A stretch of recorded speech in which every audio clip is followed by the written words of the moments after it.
ఓజీయా సినిమాలు చేసే టైం ఉందంటారా? ఎలాగా మాట ఇచ్చాం కాబట్టి ముందు ఒక 3 నెలలు మీ కనీసం మీరు నన్ను తిట్టకూడదు, కనీసం ఒక్క రోడ్డు గుంతలు కూడా వేయలేదని తిట్టకూడదు కదా మీరు నన్ను.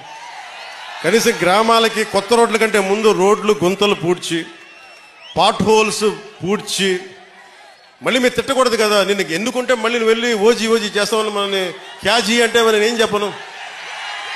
ఒక భయంతో మా నిర్మాతలు కూడా చెప్పాను, కొంచెం క్షమించాలి, మా ఆంధ్ర రాజ్య ప్రజలకి మేము కొంత